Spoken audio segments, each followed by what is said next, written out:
Chris Deering, for those of you who don't know me. KI6QBM, my tactical call sign is LandOps1. I'm the founder of LandOps since 2009. That's when we started. I'm the president and chief op tactician of LandOps ARC, and also your editor of the videos. LandOps, just do it for those of you who are either fairly new or here for the first time. LandOps is about becoming better radio operators, better navigators, and also better off-road drivers. These are the three disciplines that we combine in our unique adventures. And I don't know if I've said this lately, but you should know that the essence of LandOps, everything we do is all centered around the fact that we find things, things that are either lost or hidden. And these things that we find are things such as instruction caches that cause us to play a game. We've had many type of ops where we're searching for aircraft crash sites. We've done a documentary on finding the Old Woman meteorite site. And obviously we do search and rescue drills about finding people and improving our communications and that sort of assistance. So I'm going to be your host tonight. I'm going to say this because we have a lot of experienced people on these Zoom meetings, and a lot more knowledgeable than myself sometimes. I don't claim to have all the answers. The purpose of the virtual Basecamp and these topics that we're going to be covering is to acquaint people with our unique style of adventure, while presenting some of the basics of what we do. Our last APRS virtual Basecamp could have gone into some very advanced levels, but that's not the purpose of virtual Basecamp. It's more of a meet and greet and, with some useful information. And although there may be some very good experts on the line tonight, our best foot forward is to present very practical applications in the field, particularly aimed at new hams. Now, if you're really experienced and you're on one of our ops, let's get Clint in here. Obviously, we're all going to benefit from your presence. So there's just one or two more logging in. We're at 27 tonight, which is a good number. I'm going to call on some of you tonight, but I want to first get this out of the way. I want to do a little update, and then we'll get into our topic tonight, which is onboard navigation. Before we do that, I'm going to just tell you that we had a great op, and I'll let anybody chime in for the first 2 or 3 minutes here and just give a real quick summary. I know, Jim, you're on the line. Do you want to give us a quick summary of what happened just a week or two ago? We had a great time. It was a well done op. It was a new experience to try and take people out and show them exactly how we deploy caches, what the theory is behind it. I think the two teams really enjoyed themselves, and despite the fact that maybe they kind of knew where the course was that night, they still got a little lost, and so you understand more and more about the fun, not only on the deployment side, but also from perspective of watching the other team try and complete the course that you've laid out. For me, as Overwatch, I've enjoyed that a lot, as has Greg and Candy and Russ and Chris. So anyway, you guys might have some comments as well, running the teams. How about you guys, Greg, Candy? Yeah, I kind of echo what Jim said. It was nice to see the interaction with all the different players on how we go do that. I think the overall consensus was most people really enjoyed that part of the op and do that. Plus the weather was great, so that always makes for a good trip. Mm-hmm. Absolutely. And Russ, you were net control. How was your day? Your day was like two parts, wasn't it? Yeah, so during the day I ran net control, and then at night I ran the op. And since the rest of the people that were on the op had set the caches, I was the only one out there that night who didn't know where the rendezvous cache actually was. Was that by plan? Yeah, that was sort of by plan, because everyone else had been there when they set the rendezvous cache, except for me, because I was at net control. But to me, the best part of the whole weekend was the beautiful weather. The weather was just great, and the visibility was great. And watching, we were 5 miles away from the Santa Fe Railroad line, but because of our position, you could see like about 10 miles or so of the railroad, and there's a lot of train activity. We could almost never had a moment where there wasn't a train in view on the main line there on the Santa Fe main line. But anyway, the weather was just fantastic, and it got a little bit windy on Saturday while everyone else was putting out the caches, and I was at net control. But I really enjoyed spending the weekend out there. Yeah, and thanks for doing net control too. You did. We had net control in the morning during the deploy, and that was you. And then we had net control in the evening, which was Michael Turner, W4 Ops, came all the way from Tennessee out here to do the op. So I'm going to just give you a real quick overview of this. The deploy and play was south of Cadiz. It was very successful, I consider. We did film it.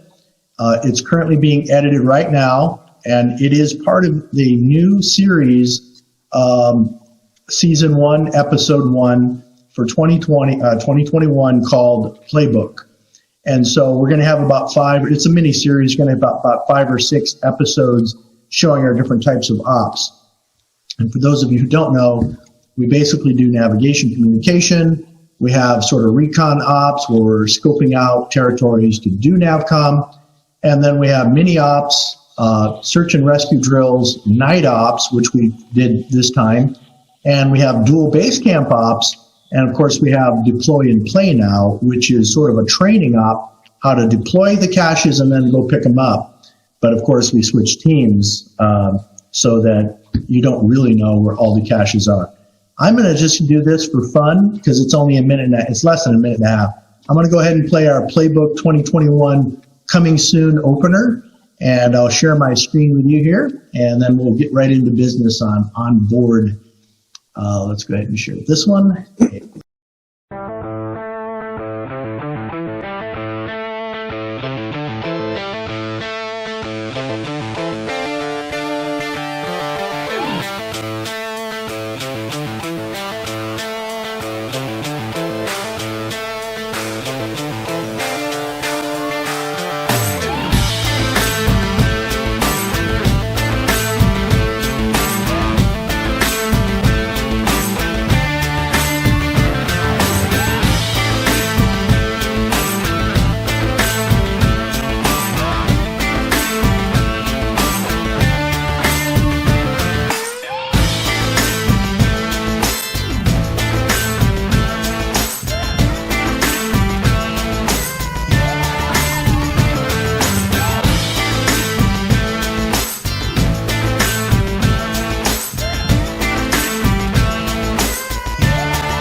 Okay, there you go.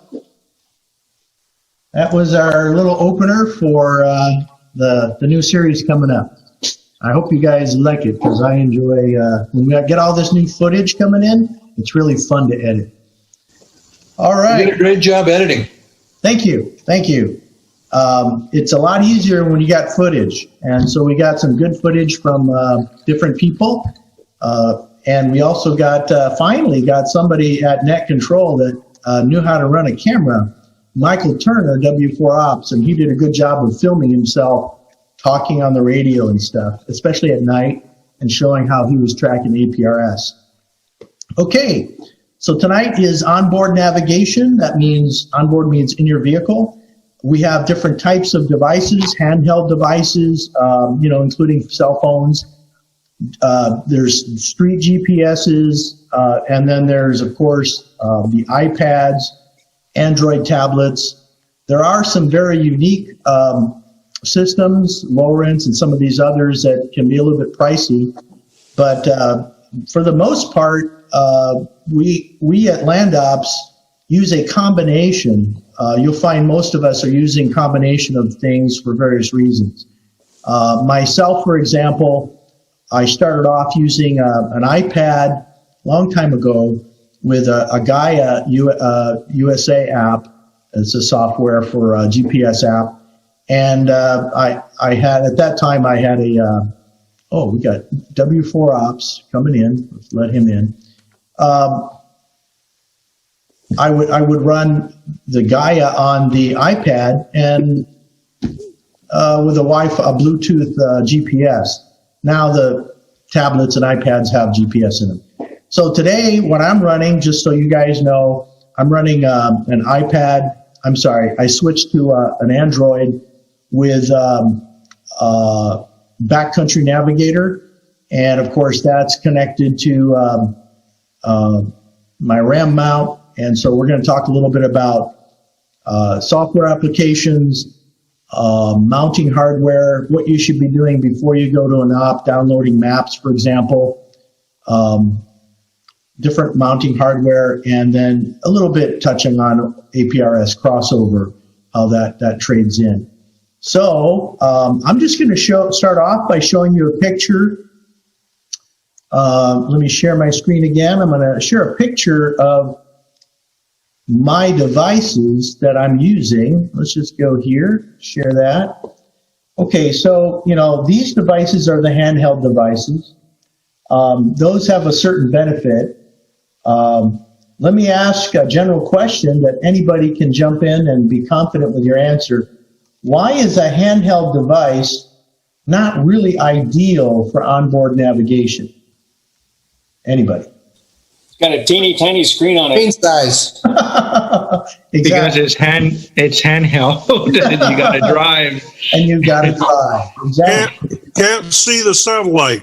Yeah, well, that's true. But you guys hit the main one. The main one is you can't see that screen and it's handheld, right?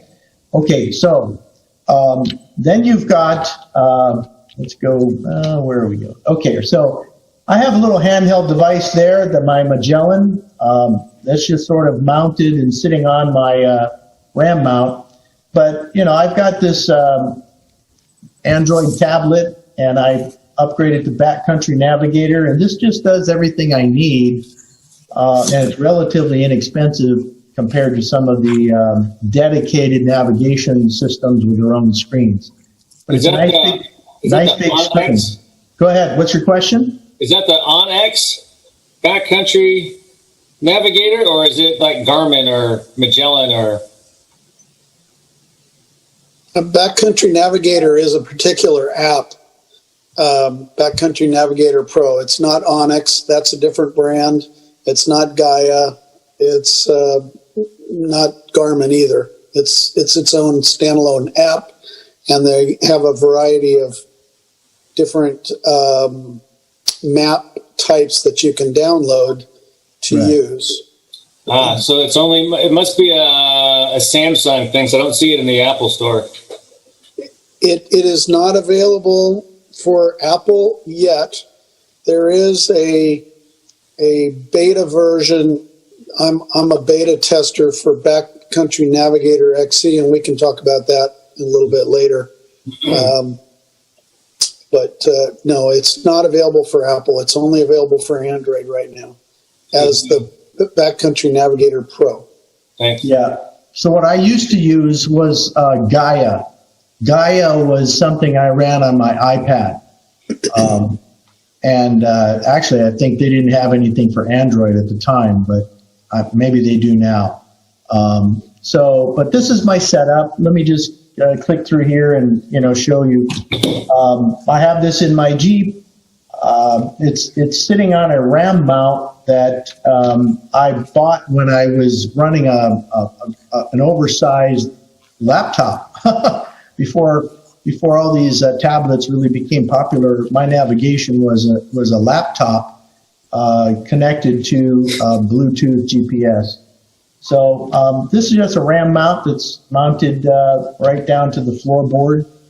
And I just got away from, I tried everything else. I even got away from this system because it is kind of bulky. But I'm telling you, I went back to the solid RAM mount because these cup holder things and some of the ones on the windshield, maybe you have good luck with them, but I always seem to be catching my stuff falling off. So I went for a really hard, solid mount. And even the Velcro I used that interlocking dual stuff, the dual interlocking to just stick it on there so it doesn't bounce off during hard runs. But that's what I use. And I'm just going to kind of go around and ask the team. I know there's a lot of experience here, and there's a lot of success and failures running navigation. But before I turn it over to you guys, I'm going to say this. I run Street GPS too, but it's totally redundant backup. It's certainly nowhere detailed as the Backcountry Navigator. But as you know, sometimes your system goes down or you got to reboot. And in the meantime, having either a handheld device, Street GPS, which you really can't program stuff into.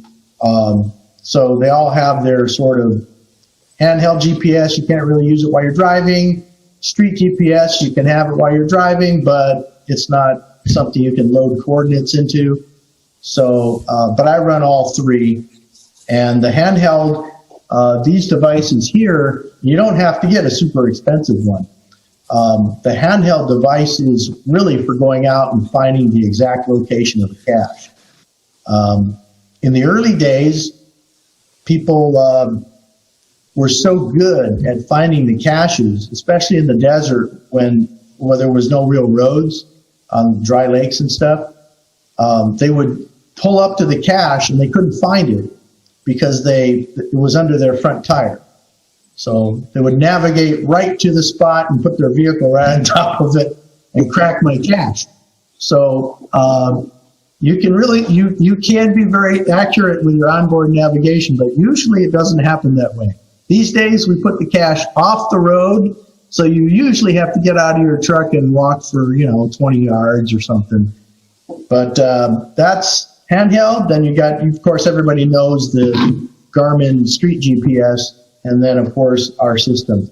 Let's go around and see who's got some real success with navigation that wants to volunteer your story.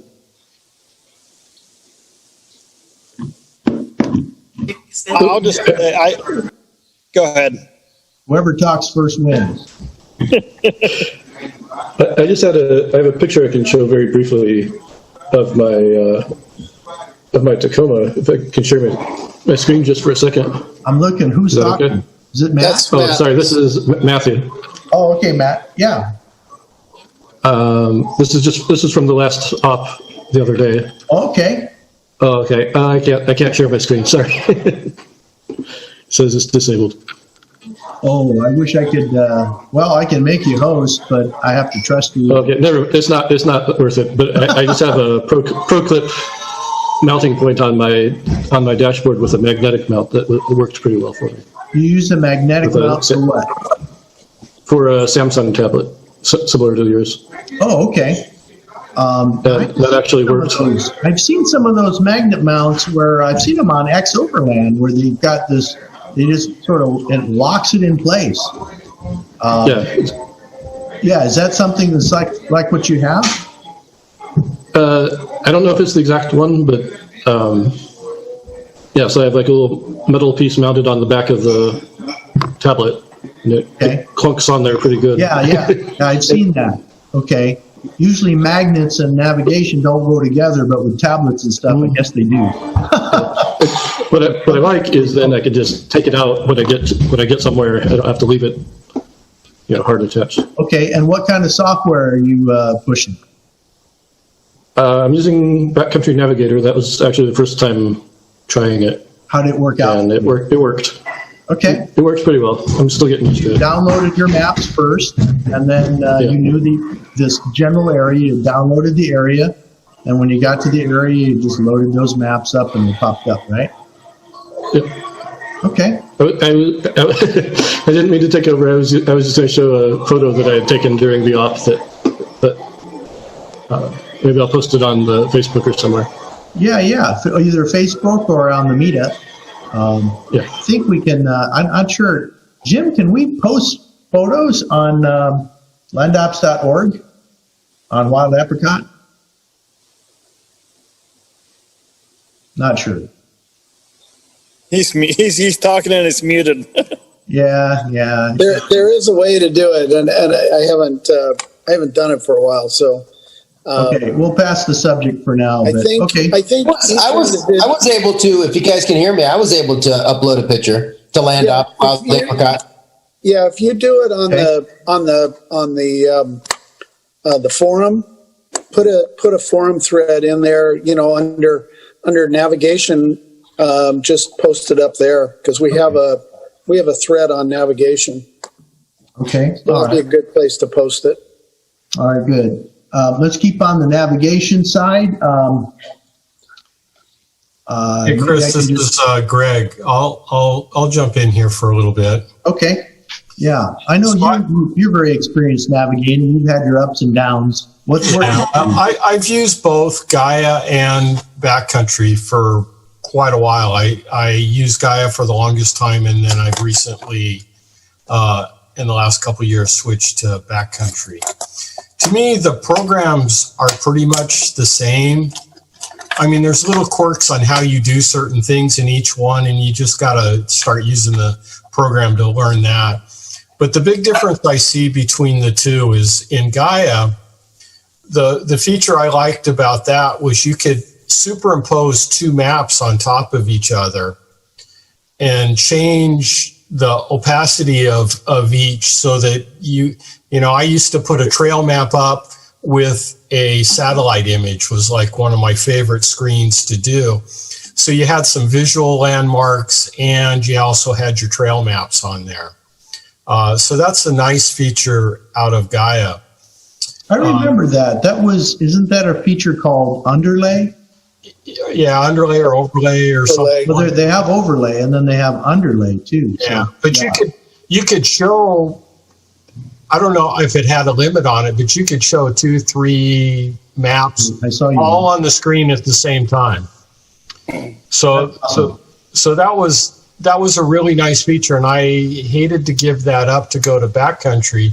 The reason I went to Backcountry is the ability to have, if you have APRS that you're getting over your radio, you can have that. It'll place, a marker with the APRS beacons that are coming in. So being kind of an overwatch, kind of not, just not really totally involved in the app or in the op, this allowed me to see where everybody was or where each team was so that I could go to a team if I wanted to. So that was the nice. You can't do that in Gaia right now, right? No, right now you can't do that. Yes, you can. You can? Yeah, as of who's talking? This is Rick Stedman, KM6YIZ. Okay. As you were talking, I just Googled it. No, Siri, I don't want anything. And I found let me try to share it, but it looks like it's as of 2020. Yeah, I know they were working on trying to add that to the app, so I haven't gone back to check for a while.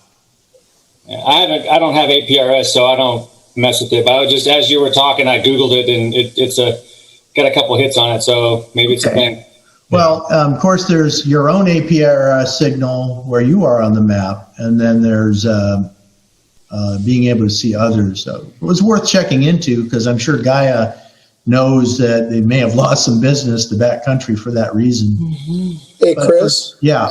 Let me share my screen for a second, because I'll give people a visual of what the backcountry navigator does. Okay, go for it.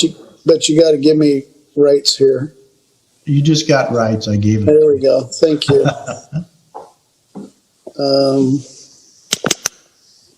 Richard Tubbs, your background is awesome. Is that? You look like you're in Star Trek or something. Wait a minute, I'm doing something wrong here. Well, we see you and we see your trailer. Okay, here's what I wanted to show. Can you see that? Well, we can see your trailer. Okay, that's... Make sure you're sharing the right screen. Hold on. Let me try again. Let me share a photo. Select. Where did they put it? Here we go. All right. Can you guys see that? We see you. I don't know how to share this. When you say, yeah, there you go. There you go. There it is. So this is inside of my truck. This was actually the night op, and we were, I'm going to zoom in. It's a little fuzzy, but I was down here in this lower corner, and you can see all the different people with the red bullseyes. Those are all APRS beacons on the screen. The blue dots happen to be cache locations that I had previously marked on the screen. This happens to be one of the maps that you can download. I think this is U.S. World with Accuterra overlays on it. And so Accuterra has trails already designated, overlaid on top of world maps. So you can see how easy it is to see where other people are when they're putting out an APRS signal. And it was very helpful for me to keep on top of things. Yeah, So, as an Overwatch operator. So Net Control was seeing this same type of screen. He was using Backcountry Navigator, I believe. I was, yes. Oh, yeah, there you are, Michael. here's Michael. Hey, buddy. Your footage came in good time, because I had to incorporate it into the season opener video. Right. So thank you for that. I know it was. Are you at a campfire right now? Yeah, I'm still out camping. I'm outside. I'm still camping. So you're at the real base camp. Very cool. Sitting at home, with our thumbs in our ears. So very Yeah, good. I'm still at Quartzsite. I've used Gaia GPS, and I do like Gaia GPS for several reasons, but I have not figured out how to do APRS overlay yet. So my go-to is always Backcountry Navigator. I always go back to it. If I'm going to record a track, that's the first one I pick up to record a track. Gaia has some cool features and stuff like that, but I've been using Backcountry Navigator for 3 years, and I'm just used to the interface. Yeah, well, I made the switch this last time. I've been used to Gaia, and I'm really happy to, as a sort of an Overwatch, seeing where everybody's at. I really like being able to see where the whole team is at any time. So it's a very good, very good. So, Chris, how do you get the APRS data out of your radio into the display on Backcountry? Is there an Okay, we're going to save that for APRS 2. Because honestly, I haven't mastered it yet. And if Jeff Van Ness was on the, he couldn't make tonight's call. He let me know. But Jeff Van Ness is the one that I'm going to be I'm turning to get my Yaesu 400 XDR data into my GPS. Yeah. Frank, most people who do Backcountry Navigator for APRS use some type of Bluetooth device to make the connection wirelessly, whether it's a mobile linked or some of the other little Bluetooth devices that are floating around out there. But Chris is trying to do it a way with a direct cable, and it requires some special settings that Jeff apparently is knowledgeable in, and I'm not. So we weren't able to get it to where he could see it both ways on there. Yeah. But that's the goal. So, there is some crossover APRS here, but I do want to stay more on because number one, I don't know. Okay, Frank? And number two, I'm going to pick on KI6MLU to see what he's using. You've been always able to find the locations, Russ. Yeah, what do you use? The first thing I used to use when I first joined Land Ops, I used Avenza Maps. That's different. Because it was free. Yep. Okay, that's good. That's enough. I tried that too. I used Avenza Maps. It was free.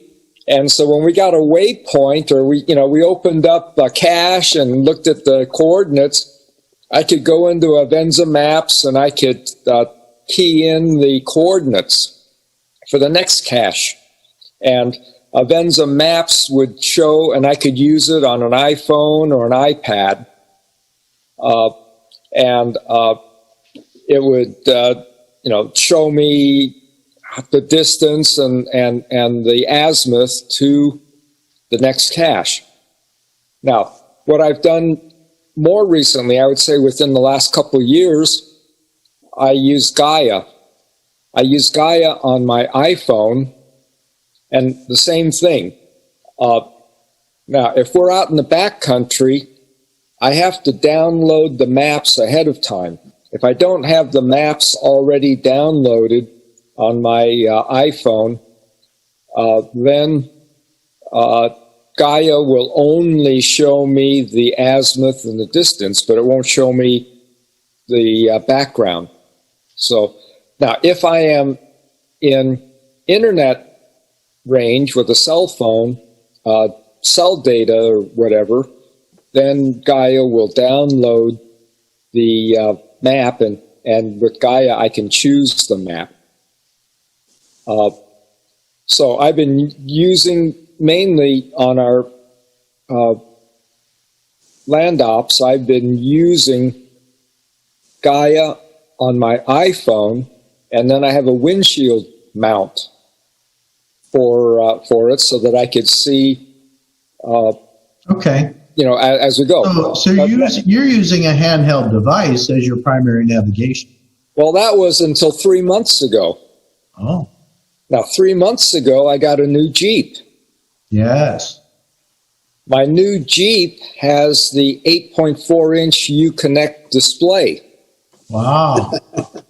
And with this 8.4-inch Uconnect display, I can plug in my iPhone through a USB cable and use what's called Apple CarPlay on the Uconnect. Okay. And so now my Gaia displays on my infotainment system. Okay. So, and that's what, an 8-inch? It's an 8.4-inch display. Oh, I have some screen. I took a screenshot, and if you can let me share the screen, I'll bring up the screen shot. Yeah, you want to go ahead and pass the baton there, Jim? Yeah, how do I do that?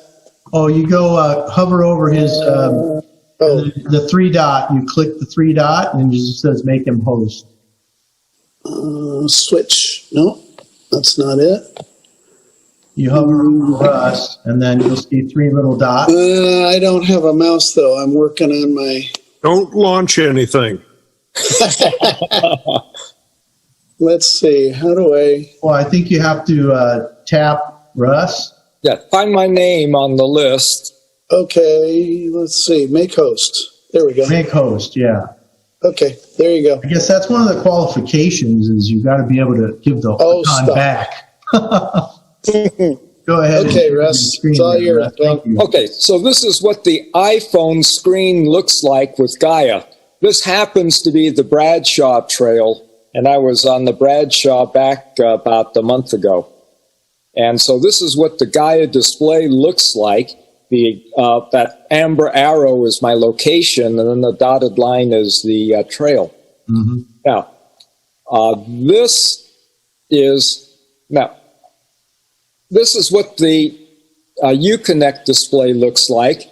Unfortunately, I had it misconfigured to night mode, and that's why it's so black in the background. But that was the same location, but once I read the user manual and learned how to turn off the night mode, then it looked better. Yeah, go figure. These user manuals only come in handy when we don't. Nobody reads the user manual. I've had my new Jeep for 3 months now, and I keep learning new things about the infotainment system every time I try something. Yeah. So one of these days, I think I'm going to have to sit down and page through the 300-page infotainment system user manual. 300 pages. All right. Well, that's a pretty good, clear display that you're seeing in your truck. That's nice. So that's right embedded in your dashboard. Yes. So that's 8.4-inch display compared to my iPhone, which with my old Jeep, I would have that on a windshield suction cup mount. Yeah. But you don't do that now. You just port it into the infotainment system. And now that I know how to turn off the night mode, I can actually see the detail better. Yeah, that's actually easy to see tonight, but in the bright sunshine, you're not going to be able to see that very well. Right, yeah. Yeah. Okay, very good. Let's see. Did you give that back? Who'd you give it back to? No, but let me give it back to... give it to Chris. I'll give it back to Chris, and I'm going to change the host, and you're now the host. Thank you, thank you. Oh, we have Jeff Firestone coming in late. We'll let him in. Okay. Does anybody else want to share before we open it up for sort of Q&A? I'll share, Chris. So go ahead, Rick. Yeah. 6YZ down here in San Diego. The story is, I use Gaia on my iPad Mini, and this Mini is a Wi-Fi only tablet. This does not have the GPS antenna inside. So I've got this in my FJ Cruiser mounted to a RAM mount that I've got a ball right in front of the where the clock is on an FJ Cruiser. If anyone has an FJ Cruiser, you know what I'm talking about. Right there in the center console, above the center console. Now, this is one of the longer arms because I'm half blind and I need, to be able to see the screen. And I connect it to one of these GPS pucks. It's a dual single connection. Yeah. And with the downloaded maps, it's pinpoint accurate. I've yet to think that my paid subscription is not worth the map.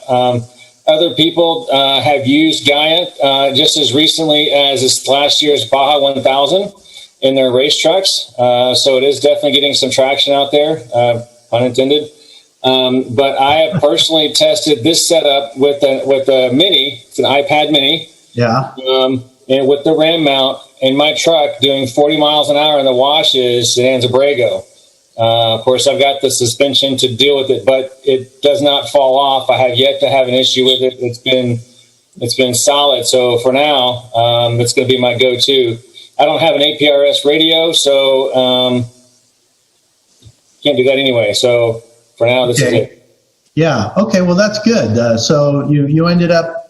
Did you know that it was Wi-Fi only when you bought it? Yeah. Yeah. Okay. Yeah.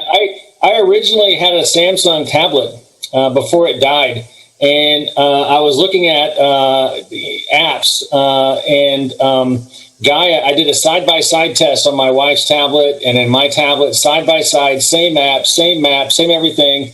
And Gaia had more features than the Android version. Same, like a backlight. It's got the red color. It's got different features than the Android. It seemed like the iPhone version of Gaia was more mature than the Android was a couple years ago. They may have caught up by now. And then so there was that. And I was looking at this one app called Lead Nav, which is a paid subscription map. They have really good maps, but you got to pay, for the yearly subscription. It's really expensive. And that's only on iOS. So ended up being Gaia. I've had it for 2 years or so now. Mm-hmm. Pretty comfortable with it. I can, I've got the maps downloaded. You give me a coordinates, I can select guide me, and it's going to. Yeah. Okay, good. Thanks for sharing your system. Welcome. How about Sergio? You want to chime in? What you been using all these years, Sergio? Yeah. Yeah. Well, I was always had an Android phone. I usually actually use my phone a lot. It had a good size screen stuff. And the software I use was, OPxCAST Maps. OPxCAST. Yeah. I love it. I love it. It does a 3D thing and everything on it. I recently I'm not using an Android phone anymore. I drank the Kool-Aid and I got an iPhone now. And I've been using Gaia. So for the last couple months, I'm still getting used to Gaia on it. And just learning it. But I do find myself going back to OPxCAST Maps on my Android tablet on it. Maybe I'm just used to it. I kind of like it better for the navigation and everything on it. OPxCAST used to be free. But although the last time when I updated my tablet, I think it's like $4.50 now. And it must have been done good because they've actually updated the interface a whole lot better than it was. It was kind of clunky when it first came out. Okay. It was pretty clunky. I know Mike Rosenstratton used to use it a lot too. Mm-hmm. I don't know if he still uses it anymore. But I found myself going back to it. Other than that, I have the GIS. You guys know I do GIS and stuff. I have a subscription with Esri, and so for the iPhone, instead of Gaia, I've been using the Esri software on it. Although I use that because I use it for my business. The regular subscription, I think it's like $60 or something, but I tie it with my business stuff. So I've been using that to work. I'll actually use APRS Droid on my Android tablet. Because of the to be able to get the APRS, and out in the field, since I'm not tied to navigating along the road, I can do line of sight, like straight lines, and as the bird flies, I'll actually use APRS Droid actually for navigation too, and see where everyone is on there. It works. It seems to be working pretty good. So do you find yourself shifting and back and forth between different platforms? Just because I'm still playing, see what I like the most. Mm-hmm. And I still keep going back to OPxCAST Maps. Again, I'm not saying it's better or whatever. Maybe I'm just used to it, Yeah. I do think it's better, but have you tried a course using Gaia on your PC and have that synchronized to your phone? Have you tried that yet? I'm sorry, say that again? So with Gaia, you can log into their website on your computer, and you can make a route, okay? And then that will synchronize when your app synchronizes with your device, and even if it's an offline mode, you'll have that route. So if you know where you're going to go, for example, you can do that. Your computer, and then it'll synchronize to your phone. Then you've got the line and the sand of the way to go. And it's, I do it all the time if I know where I'm going to go first. Yeah, it's a good way to find Basecamp is to have that. Yeah. No, it makes sense. I'm sorry. Okay, you're breaking up. I use it mainly for the. Is it? Can you hear me? Yeah, broke up there, and your video's frozen too. So might be your Wi-Fi. Either that, or you just like holding still in front of it. Right on.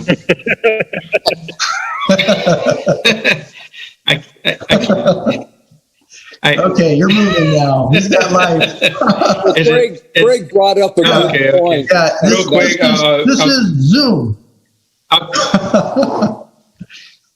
Greg brought up a good point, and that I'll cut it really short on what I have left. I always drop a waypoint where my tent is, and then wherever we are on the app, I can just go into Gaia and guide me, and it'll tell me the azimuth and the distance back to my tent. Yeah, that's always a good thing to do, right? Know how to get back to the sleeping bag. I'll do that. I've been experimenting, navigating. I built a little Raspberry Pi with a 7-inch screen. I have that tied to the my TNC, the MobileLink TNC. Okay. And stuff. So I've been experimenting, navigating with that and stuff. It's actually been working pretty good. I'm just still trying to figure out how to mount it a lot better. But you know me and open source stuff. So been doing that. And the last thing is my work computer. I'll use this too. Mm-hmm. Yeah. So if you want to know how to do Raspberry Pis, that's actually probably Sergio's next nickname is Sergio Raspberry Pi Sanchez, right? Yeah, I've been doing a lot of stuff with it, but he drives a Raspberry Pi. Yeah. So okay, so we've got a little bit of time, 10 minutes left here for any kind of questions or any other comments. Let's open it up. Hey, Chris, I got this is Greg. I've got a couple things I'd like to just kind of back up on. Go ahead. So as far as devices go, really the two big ones are either a Samsung or an iPad. Correct. If you get an iPad and want to use it for navigation and want to not have an external GPS, you can get an iPad that is also not just the Wi-Fi version, but the Wi-Fi cellular version. They're, I don't know, $50, $75 more, but that has a built-in GPS. All Samsung Galaxy tablets have a built-in GPS as it goes. So that's kind of the two things. The other thing I kind of wanted to say is we've talked about a bunch of different softwares. The two big ones in the club are Gaia and Backcountry. So if you don't know how to use it and you need help, there's lots of resources within the club to help you learn the software.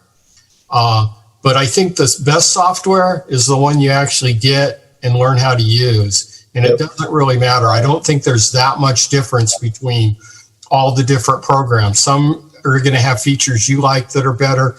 Other ones are going to have features Jim likes better. It doesn't matter. I think that as far as navigation goes, they're all pretty good. Yeah. I think Rick was the one that mentioned about accuracy. I don't even think about accuracy anymore. I just think that if it looks good in the truck and it tells me where I'm at, that's good enough for me. Okay, thanks for the summary there, Greg. That's right. It really boils down to what you use, and you find that what we do. You're freezing now, Chris. What? You froze there. I know. I like to freeze sometimes. All right, your internet connection is unstable. That's what it says. Yeah. Okay. Two people raised their hand. Who was the one that raised their hand? Mark was first. Okay, Mark, go. Just to I heard Russ talking before about Accuterra, and for those that are Gaia users, it looks like there is, if you have a premium subscription, it looks like Accuterra is now called Neotrex. So if you Neotrex go with that map source, that you'll get that within Gaia. Yeah, and for those of you, pardon, I'll jump in there and then I'll let Eric jump in. For those who do use Backcountry Navigator, there's been some changes this year. The CalTopo maps, which were one of their big mainstays, CalTopo is no longer licensing their software out to third parties to be used, such as Backcountry Navigator. If you've already downloaded CalTopo maps to your Backcountry tablet, those will continue to still use, but you'll no longer be able to download CalTopo maps on Backcountry Navigator this year. You'll have to use one of the other map sources that are available. Some of them require a $20 a year or $10 a year subscription, but there's still some that are free as well. So, okay, good update. Eric, you had something, you got your hand up? Yeah. Hi, everybody. Glad to be heard this time. Last month I had a little bit of a software issue, whatever. But anyways, good to be on. Good to be heard. Is anybody familiar with the EarthMate, the Garmin? Oh, yeah. I've heard those. Yeah, now that's I was using Gaia for quite some time, and then I got this the new InReach a year ago or whatever, the handheld GPS, which I really like because sometimes I go out and about on my own, and it's got the SOS. If you guys are familiar with the InReach product, so I really enjoy that, and I've got basically the my mini iPad Mini mounted. RAM mounted with the balls kind of, with the little armature. And I do run APRS as well. And I got a dedicated antenna for that. But that is actually running off my little handheld Kenwood TH72, which is a great little, little handheld HD that I use also when I'm not running the APRS in the vehicle. So, but is anybody familiar with the EarthMate? I mean, whatsoever? I mean, because I kind of go back to Gaia every once in a while, but the EarthMate just seems to be just so easy to use. I mean, it's almost mindless. So that's you have some experience with that, Eric? I've been using it for about the past year since I got this little. Okay, yeah. So it's EarthMate, right? It is EarthMate. I saw that at either Expedition Overland Expo. I remember seeing those. I know that they're a little bit more costly just because of the fact that it's its own unit. But I don't know much about them. Yeah, I'm talking about this little guy right here. If you guys can see it. Oh, one of those. Oh, yeah, I got the handheld. I got the handheld. Yeah, handheld. And this is what I use, looking for the caches and so forth and so on. This is also Bluetooth, so I have a little bit of a redundancy because my mini pad is also the cellular GPS. Okay. That is signal on its own. When you say EarthMate, I remember seeing those ones like the Lawrence systems. Yeah, those were the DeLorme, the large DeLorme. Yeah, the large. Okay, all right. Yeah. But used to be, both of them used to be affiliated with each other, and now they kind of grabbed, and I think they're joined at the hip now. Yeah, I believe so. Yes, because when you go on to the website, sometimes there's some interaction and different. And I don't still think they haven't figured out the website because you still kind of get sometimes lost in it, and you see DeLorme and the other company. But, so to summarize what you've seen tonight is a lot of the guys on the team are using a handheld device, including this the EarthMate. Russ has a handheld device which he ports into his entertainment system in his Jeep. So you really have to balance between your portability and, for me, what's big is the size of the screen.